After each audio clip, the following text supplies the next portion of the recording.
Assalamualaikum warahmatullahi wabarakatuh. Halo teman-teman para pendukung setia Timnas Indonesia dimanapun kalian berada. Semoga tetap dalam kondisi sehat selalu. Oke teman-teman, kali ini kita bicara sedikit tentang FIFA Matchday.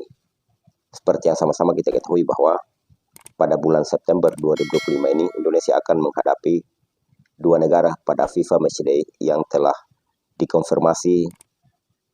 Dari dua negara ini adalah Lebanon dan juga Kuwait. Nah, timbulnya dua negara ini, maka ada pertanyaan yang muncul dari netizen, warganet maupun seluruh pendukung Timnas Indonesia.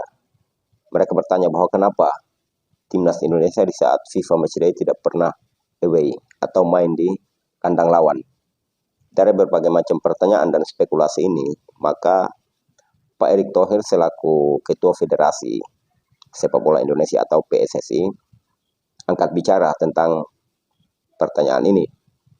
Dalam sebuah podcast, beliau ditanya dan beliau menjawab bahwa alasan kenapa Timnas Indonesia tidak pernah away di saat FIFA Matchday. Alasan yang pertama, beliau menyampaikan bahwa banyak tim di luar sana yang ingin merasakan atmosfer Indonesia.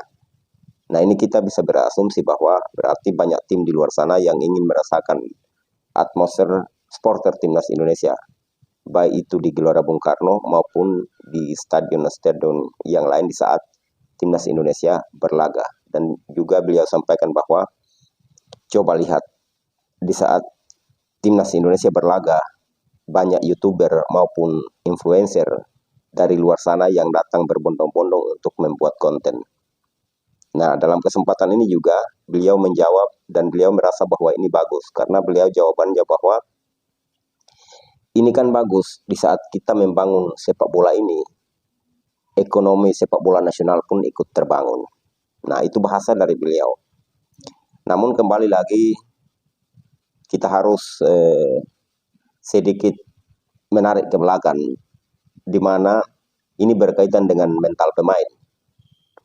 Di saat ronde 3 kemarin Timnas Indonesia away ke Australia dibantai, kemudian away ke Jepang dibantai. Ini menunjukkan bahwa mental pemain kita di saat away sebenarnya belum terlalu kuat. Karena dari dua pertandingan yang sama-sama kita saksikan kemarin di ronde 3, itu telah menunjukkan bahwa para punggawa Garuda ini masih membutuhkan kekuatan mental lagi.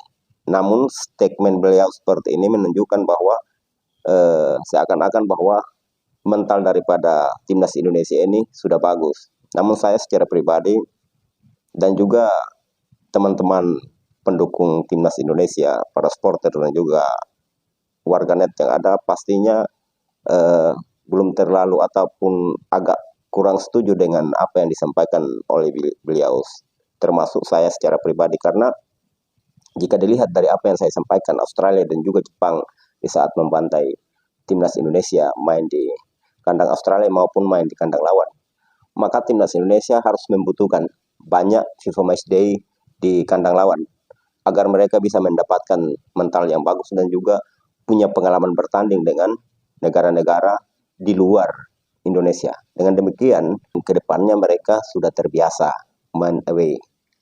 Maka di saat mereka diminta bertanding kemanapun, mereka sudah siap. Jadi kalau kita berpatokan kepada atmosfer Timnas Indonesia, maka selamanya para pemain tidak akan bisa mendapatkan pengalaman bertanding dan juga memperkuat mental mereka. Siapa yang saat ini yang tidak kenal, negara mana yang saat ini yang tidak kenal dengan supporter Timnas Indonesia? Negara mana yang tidak kenal Ultras Garuda, La Grande, dan juga lain-lain. Semua sudah tahu. Jadi saat ini bagaimana Timnas Indonesia ini bisa memperkuat mental mereka dan memperbanyak pengalaman bertanding dengan keluar agar terbiasa. Nah, Timnas Jepang, timnas yang lain, mereka menggunakan konsep itu. Mereka bertanding di luar negara mereka, maka mereka sudah terbiasa di saat mereka menghadapi negara-negara yang pengalamannya lebih bagus daripada mereka, mereka sudah tidak kaget lagi. Karena mereka juga melakukan hal yang sama, sering bertanding di luar negara mereka, berhadapan dengan negara-negara kuat tanpa didukung oleh supporter yang ada. Nah, itulah statement dari beliau. Namun mungkin saya secara pribadi agak kurang setuju dengan apa yang disampaikan oleh Pak Erick Thohir. Namun oke lah, beliau ketua PSSI dan pihak federasi lebih tahu apa yang mereka lakukan terhadap timnas kita, dan yang terbaik untuk timnas kita seperti apa mereka lebih tahu. Kita pendukung hanya bisa berbicara, namun kita tidak bisa mengkritik terlalu lebih dan tidak bisa menghakimi mereka, karena kita hanya penikmat. Yang mengatur segala ini adalah mereka. Oke teman-teman, tetap semangat, dukung terus timnas kebanggaan kita. Semoga di ronde 4 nanti timnas Indonesia bisa membuat kejutan dan bisa mengabulkan keinginan kita untuk bisa menuju ke World Cup 2026. Tetap semangat, dukung terus timnas kebanggaan kita. Kita Garuda.